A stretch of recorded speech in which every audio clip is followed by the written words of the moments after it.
adentro de mi propia mente, el canal donde exploramos lo inexplicable, lo que se oculta en la oscuridad y las historias que, aunque parezcan leyendas, tienen un origen muy real. Hoy te traigo el testimonio de Jorge, un agricultor de Ambato, que durante años ha trabajado en las madrugadas y que asegura haber vivido algo que marcó su vida para siempre. Prepárate para escuchar una historia que comienza con el trabajo común del campo, pero termina abriendo una puerta a lo desconocido.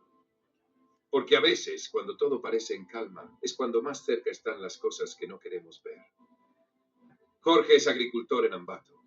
Está acostumbrado a trabajar de noche, entre la bruma y el silencio que cubren los cultivos.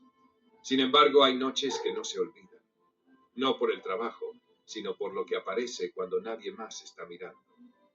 Una de esas noches ocurrió hace unos años, mientras deshiervaba a eso de las 4 de la madrugada.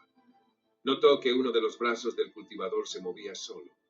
Sabía que le faltaba un tornillo que se había perdido, así que decidió quitar el implemento y meterlo en la cabina para seguir trabajando.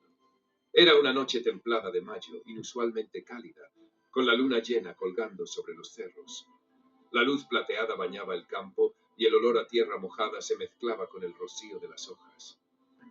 Jorge se metió debajo del implemento y se acostó boca arriba para desmontar la pieza. Mientras trabajaba, vio de reojo 3 luces en el cielo. Estaban fijas, formando un triángulo perfecto. No parpadeaban, no se movían, solo vibraban levemente, como si tuvieran vida. Se levantó despacio y se alejó del tractor para verlas mejor. Entonces las luces comenzaron a girar con una velocidad imposible y en un instante salieron disparadas hacia el horizonte, desapareciendo sin dejar rastro. Jorge pensó que era raro, pero no se detuvo demasiado en ello. Siguió con su trabajo, hasta que en octubre de 2023, algo mucho más difícil de explicar sucedió. Era temporada de siembra. Su padre trabajaba con otro tractor y el pulverizador. Pero cerca de las 7 de la noche, el viento empezó a cambiar. El llamado cierzo si venía del este, o el gallego si venía del oeste, según decían los viejos. Su padre decidió parar y volver a casa. Jorge, en cambio, quiso aprovechar ese espacio para sembrar en el lote que ya estaba listo. A eso de las 2 de la madrugada, cuando ya le faltaban solo un par de horas para terminar, Jorge continuaba en el tractor. Tenía cámaras instaladas en la parte alta de la cabina que le ayudaban a ver el trabajo de siembra sin tener que mirar constantemente hacia atrás. La noche estaba completamente callada. Solo se oía el rugido parejo del motor y el crujir de las semillas cayendo sobre la tierra. Jorge hablaba por teléfono con su madre, avisándole que pronto se iría a casa. Luego colgó, y entonces la vio. En la pantalla de la cámara apareció una figura blanca sentada sobre la sembradora, una silueta humana. Jorge pensó que era un reflejo o algún efecto de la luz de trabajo, pero era demasiado clara. Giró la cabeza, y ahí estaba, una mujer de espaldas sentada sobre la sembradora. No se movía, no parecía real. Jorge detuvo el tractor. Bajó lentamente de la cabina con el corazón retumbándole en el pecho. Se acercó con pasos pesados. Cuando estuvo lo suficientemente cerca, la figura se volteó. Lo miró. Nunca olvidará esa mirada. Era una chica joven, de baja estatura, pero su rostro no tenía vida. Sus ojos eran huecos, completamente negros, como si fueran 2 pozos sin fondo. Su piel pálida, casi translúcida. No parecía sentada, sino suspendida, como si no tuviera peso. El aire a su alrededor era gélido, pese a la noche templada. Jorge no gritó, solo cayó al suelo. Despertó 2 horas después, a las 4 de la mañana, con un dolor de cabeza intenso y sin fuerzas. Decidió regresar a casa sin decir una palabra. Caminó entre los surcos aún húmedos, con la sensación de que lo seguían. Al llegar, sus padres y abuelos ya estaban despiertos. No pudo dormir. Se quedó en silencio hasta que amaneció. Al día siguiente, su abuela le preguntó en qué lote había estado sembrando. Cuando le respondió, ella se persignó al instante, tomó el rosario y empezó a rezar. Jorge intentó bromear, pero su abuela lo interrumpió con firmeza. No vuelvas a ir a ese terreno de noche. Y luego le contó por qué.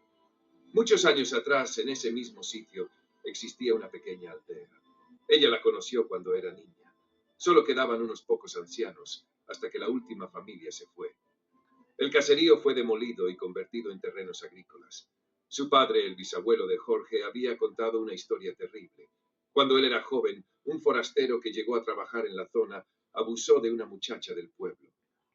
Luego la mató y le arrancó los ojos. La enterraron en el cementerio de la aldea.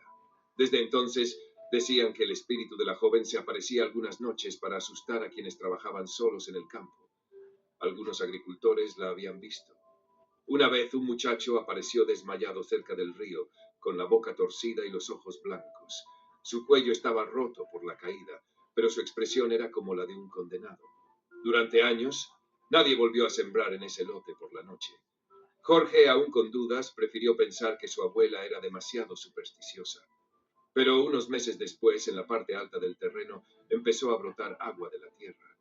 Tuvieron que hacer una zanja para evitar que los cultivos se inundaran.